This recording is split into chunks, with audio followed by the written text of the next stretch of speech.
हरे Krishna, Radhe Radhe. Astro Anjali विद्या channel पर एक बार फिर से आप सभी का बहुत बहुत स्वागत है। आज हम लोग बात करने वाले हैं कि कैसे मार्स आप सभी की कुंडली में इंजरी या फिर सर्जरी का एक कारक बन सकता है। आज तक आप सभी ने मार्स के बारे में बहुत सारी वीडियोस देखी होंगी, बट आई एम श्योर इतने विस्तार से आपको मार्स से रिलेटेड वीडियो नहीं मिलेंगे जिसमें इंजरीज या सर्जरीज के बारे में बात की गई हो।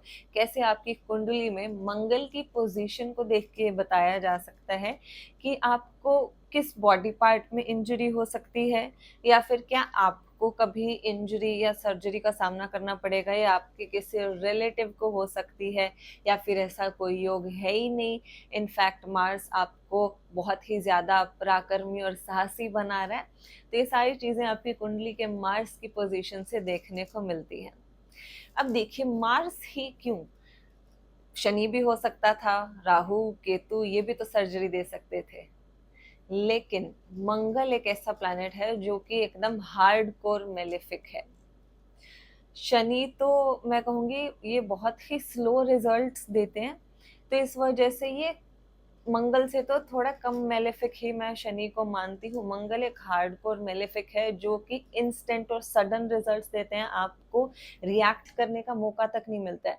और मेरी इस बात से वो सभी लोग एग्री कर पाएंगे जिन्होंने मंगल की दशा अपनी निकाली है, स्पेशली मरकरी लगन वाले लोग, यानी कि जिनका जेमिनी या वर्गो लगन है और उन्होंने अगर अपनी लाइफ में मंगल की दशा निकाली है तो वो मेरी बात से डेफिनेटली एग्री करेंगे कि मंगल की दशा इतनी ज्यादा इराटिक होती है, सडन होती है, इतने अनप्लीजेंट इवेंट्स उसमें होते हैं कि एक दुर्घटना से आप गुजरे नहीं होते हैं, आपको रिएक्ट करने तक का टाइम नहीं मिलता कि दूसरी मुसीबत आपका सामना करने के लिए ऑलरेडी खड़ी होती है। So Mars is very malefic planet. लड़ाई झगड़ा, fight, injuries, accident, separation, it can give you anything, जिस तरीके का योग आपकी कुंडली में बना के बैठे हैं। तो बात यह कि मार्स मेलेफिक है, तो वो अपना मेलेफिक नेचर को नहीं छोड़ सकता, भले ही वो आपकी कुंडली में योग कारक प्लैनेट क्यों ना हो। तो मंगल की जो कुंडली में पोजीशन होती है ना, यानी कि मंगल आपकी कुंडली के किसी भी 12 में से एक घर में प्रेजेंट हो सकते हैं। तो मंगल जिस भी घर में बैठेंगे वहां पे कोई ना कोई नुकसान, कोई हार्म लिविंग सिग्निफिकेशन को जरूर करते हैं। और जहाँ पे उनकी स्पेशल दृष्टियां पड़ती हैं, उनकी दृष्टि होती है 4, 7 एंड 8। तो मार्स की जो स्पेशल दृष्टिज होती है ना, वहां पे भी जब मंगल का एस्पेक्ट पड़ता है तो वहां पे भी कोई ना कोई लिविंग सिग्निफिकेशन को हार्म या in general harm Mangal planet कर सकते हैं। तो मैं आप सभी को बताऊंगी कि मार्स 12 घरों में जब प्लेस्ड होते हैं तो वो किस तरीके का नेगेटिव इफेक्ट आप लोगों को दे सकते हैं। एक डिस्क्लेमर, मार्स खाली नेगेटिव रिजल्ट नहीं देता है। बस मैं अभी यहाँ पे मेलेफिक रिजल्ट के बारे में बात करी। मार्स की बहुत सारी पॉजिटिव चीजें भी हैं, आपको साहसी बनाता है, पराक्रमी बनाता है, ब्रेव बनाता है। आपकी कुंडली में गवर्नमेंट जॉब दिलाने वाला प्लैनेट हो सकता है, राजयोग कारक हो सकता है, आपके प्रोजनी के लिए, फॉरेन सेटलमेंट के लिए बहुत अच्छा हो सकता है, वेल्थ के लिए ये प्लैनेट अच्छा हो सकता है, स्पोर्ट्स में, आर्मी, पुलिस, इन सारी चीज़ों में आपको जाना है, आपको लॉयर बनना है, सीए, ऑडिट, डॉक्टर बनना है, शेफ बनना है, इन सभी में मार्स की जरूरत पड़ती है। तो मार्स के पॉजिटिव रिजल्ट भी है, लेकिन मार्स का जो इनहेरेंट नेचर है वो एक मेलेफिक प्लैनेट का है।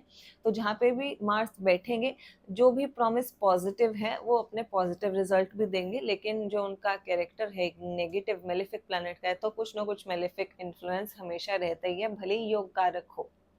तो चलिए अब हम 1 बाय 1 1 से लेके 12 हाउसेज के बारे में डिस्कस करते हैं। अगर मंगल 1 से 12 हाउसेज में है तो किस तरीके का नेगेटिव रिजल्ट आपको दे सकते हैं और उसके लिए आप केयरफुल रह सकते हैं।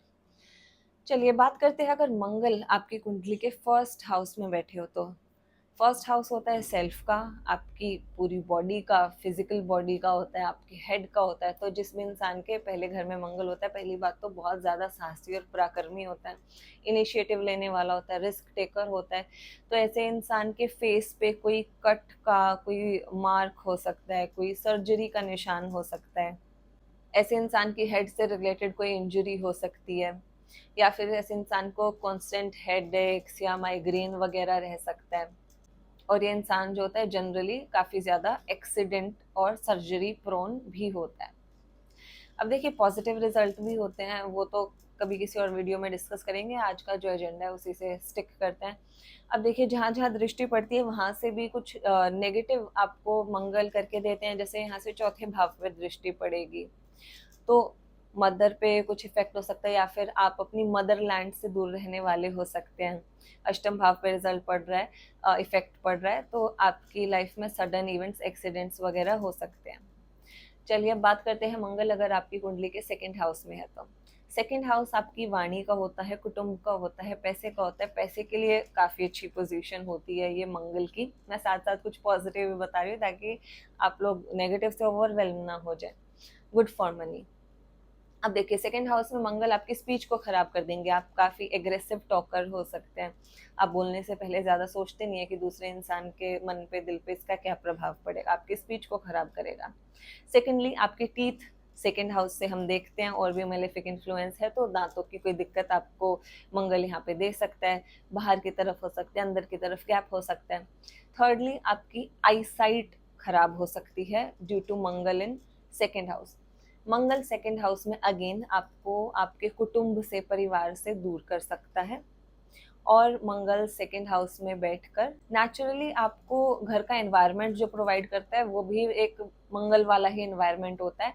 यानी कि घर में काफी ज्यादा एग्रेसिव लोग हो सकते हैं, या फिर घर में लोग ऐसे हो सकते हैं जो आर्मी पुलिस में हैं, राइट।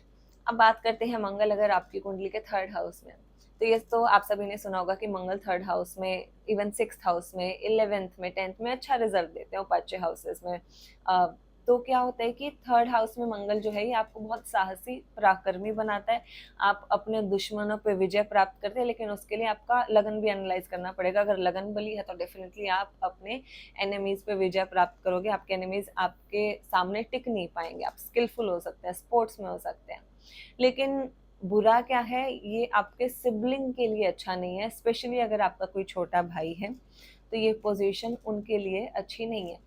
अब ऐसा नहीं है कि आपकी कुंडली की वजह से उनकी लाइफ में कुछ बुरा हो रहा है। बात सिर्फ ये है कि आपकी कुंडली उस चीज को शो कर रही है। या तो सिबलिंग की लाइफ में कुछ बुरा नेगेटिव इवेंट हो सकता है, या फिर आपकी उनके साथ ज्यादा बनेगी नहीं, या फिर आपको उनके लिए काफी ज्यादा कर्मा कुछ करना पड़ सकता है और आपको उतना रिटर्न में नहीं मिलेगा। इस तरीके के कुछ इवेंट्स आपको मंगल इन थर्ड हाउस के लिए देखने को मिलेंगे।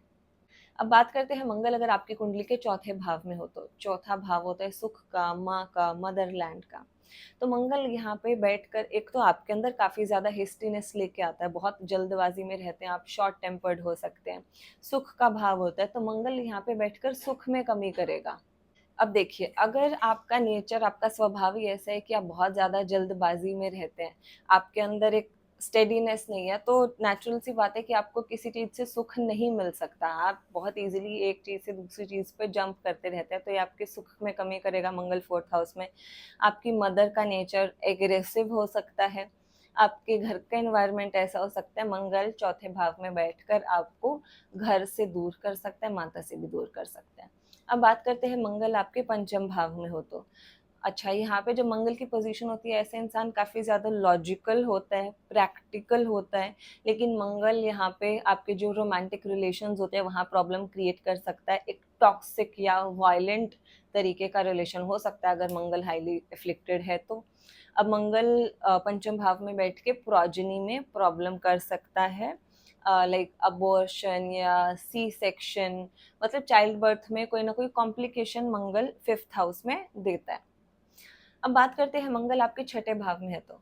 अब ये भी आपने सुना होगा मंगल छठे भाव में बहुत अच्छा होता है। ऐसे इंसान अपने शत्रुओं पर, अपने रोगों पर, ऋण पर विजय प्राप्त करता है। लेकिन अगेन उसके लिए यही बात बोलूंगी कि लगन को एनालाइज करना पड़ेगा। अगर लगन मजबूत है तो विजय प्राप्त कर लेगा, लेकिन अगर नहीं है तो इंसान जो है वो इन्हीं चीजों से घिरा रहता है सारी जिंदगी। अब मंगल छठे भाव में बुरा किसके लिए? सिक्स्थ हाउस आपके मैटरनल रिलेटिव्स का होता है, मामा का होता है, मौसी का होता है। तो उनसे दूरियां, कुछ मतभेद आपका हो सकता है। मंगल छठे भाव में तो आप हमेशा डिस्प्यूट से, कन्फ्लिक्ट से, इन सारी चीजों से सराउंडेड रहेंगे। अब बात करते हैं मंगल अगर आपके सप्तम भाव में है तो। सेवेंथ हाउस में भी मार्स अच्छा नहीं होता है, जस्ट लाइक फोर्थ हाउस, क्योंकि एक सॉफ्ट हाउस है, मैरिज का हाउस है। तो यहाँ पे मंगल मैरिज में डेफिनेटली प्रॉब्लम क्रिएट करता है। अब ये दो तरीके से मैनिफेस्ट कर सकते हैं, वो आपकी कुंडली देखनी पड़ेगी कि या तो आप अपने पार्टनर के साथ लड़ोगे या फिर आप अपने पार्टनर के लिए किसी और के साथ लड़ोगे। तो समहाउ मैरिज में कोई ना कोई प्रॉब्लम ये क्रिएट करता है। आपकी पब्लिक इमेज के लिए अच्छा नहीं, अब लोगों के मन में आपके लिए छवि हो सकती है कि ये इंसान बड़ा ही एग्रेसिव है, गुस्से वाला है, दादागिरी करता है। तो ये आपकी पब्लिक इमेज को कहीं ना कहीं हार्म करता है। अब बात करते हैं मंगल अगर आपके अष्टम भाव में है तो। मंगल अष्टम भाव में अच्छा नहीं होता है, बट पॉजिटिव साइड भी है इसका, जैसे इंसान खोजी प्रवृत्ति का होता है, रिसर्च में अच्छा कर सकता है इंसान, ऑकल्ट में अच्छा कर सकता है। अब मंगल अष्टम भाव में बैठ गए हैं स्वयं, तो ये यहाँ पे आपको एक्सीडेंट प्रोन बना सकता है, आपको कुछ सडन इवेंट्स, सर्जरीज, इंजरीज मंगल अष्टम भाव में दे सकता है। लाइफ काफी मतलब अनप्रिडिक्टेबल आपकी हो सकती है। और मंगल यहाँ पे बैठकर आपको आपके ससुराल पक्ष से दूर करते हैं, उनके साथ कुछ मतभेद आपका हो सकता है, उनसे दूरी हो सकती है, ज्यादा आपकी बनेगी नहीं। अब बात करते हैं मंगल अगर आपके 9th हाउस में है तो। 9th हाउस पिता का होता है, गुरु का होता है, धर्म का, रिलीजन का होता है।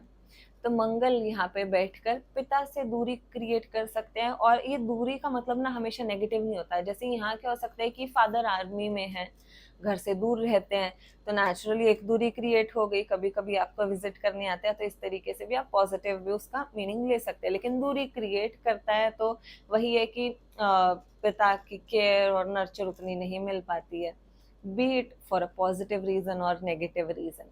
तो मंगल 9th हाउस में पिता से दूरी क्रिएट कर सकता है। पिता के लिए ज्यादा अच्छा नहीं है, father could be involve in any dispute और एनीथिंग, या आपसे दूर रहेंगे। आपके गुरु के लिए भी अच्छा नहीं है मंगल 9th हाउस में। अब बात करते हैं मंगल अगर आपकी कुंडली के 10th हाउस में है तो। मार्स 10th हाउस में अच्छी पोजीशन होती है, आपको करियर पे अच्छी हाइट्स पर लेकर जाता है। और मंगल 10th हाउस में करियर में ग्रोथ भी जल्दी देता है।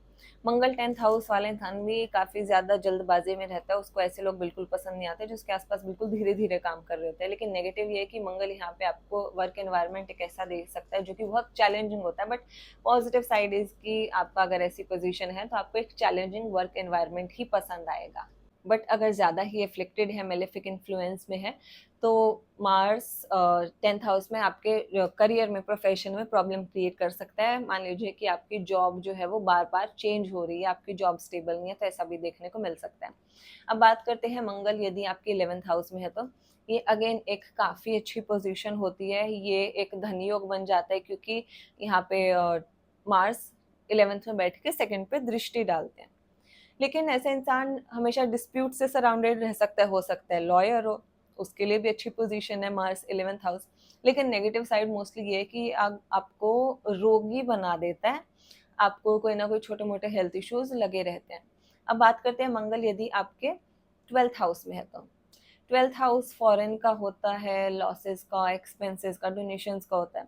तो मंगल यहाँ पे बैठ के आपके सडन खर्चे कराता है, आपको पता ही नहीं होता आपके पैसे कब कहाँ निकल गए, सेविंग्स नहीं आप कर पा रहे हो, सडन एक्सपेंसेस हो रहे हैं, नॉट गुड फॉर मनी। आपको अपने जन्म स्थान से दूर ले जाता है, फॉरेन लैंड्स में ले जाता है मंगल यहाँ पे 12th हाउस में आपको।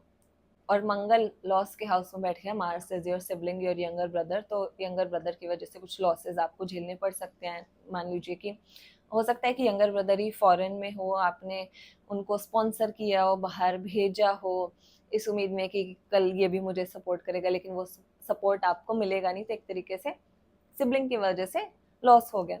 And Mars in 12th house is not good for marriage again. तो ये मेरा वीडियो था मार्स इन 12 हाउसेस और उसका क्या नेगेटिव इफेक्ट आपकी लाइफ में हो सकता है।